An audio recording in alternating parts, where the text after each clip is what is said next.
Love జిహాద్కి Aamir Khan brand ambassador అని చెప్పి ఇప్పుడు శివసేన మంత్రి ఇంకొక ఆయన అయితే తీవ్రమైనటువంటి వ్యాఖ్యలు చేశాడు. ఆయన పేరే సంజయ్ సిర్సత్. ఇంతకుముందు ఏమొచ్చేసి నితీష్ రాణే. అంతకుముందు ఈ 3 పెళ్ళిళ్ళు ఏవైతే ఉన్నాయో అమీర్ ఖాన్ 3 పెళ్ళిళ్ళు కూడా లవ్ జిహాద్తోనే చేసుకున్నాడు. అది ముమ్మాటికి నిజమని చేసినటువంటి వ్యాఖ్యలు నిన్న చాలా దుమారం రేపాయి.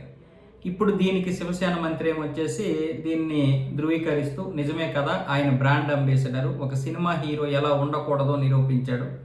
3 పెళ్ళిళ్ళు, అది కూడా లవ్ అని చెప్పేసి ఈయన చేసుకున్నటువంటి పెళ్ళిళ్ళు. నిజంగా మరి వాళ్ళల్లో ఎవరినైనా చేసుకోవాలి కదా. 3 హిందువులే చేసుకున్నాడు. పోనీ చేసుకున్న వ్యక్తి ఒక మహిళతో పూర్తిగా జీవితం కొనసాగించాడా?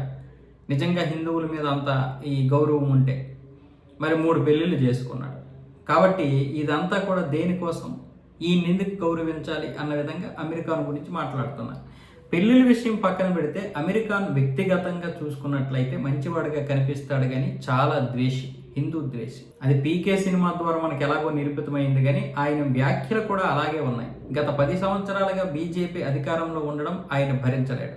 బయట దేశాలు వెళ్ళిపోతానని ఏదేదో మాట్లాడతాడు. ఏం మాట్లాడతాడో కూడా అర్థం కాదు. అంటే స్పష్టంగా తెలుస్తుంది బయటికి కనిపించినటువంటి ఒక మేకవన్య పులి మాదిరి అన్నమాట. అంటే వీళ్ళందరూ కూడా బయటికి నటనే, లోపల మాత్రం కొత్త కొత్త కొత్త ఉడికిపోతున్నారు. గత 12 సంవత్సరాలుగా బీజేపీ అధికారంలో ఉంది, మరో 3 సంవత్సరాలు అధికారంలో ఉంటుంది. అసలైనటువంటి ప్రతిపక్ష నాయకుడు సరిగ్గా పనిచేయడం లేదు.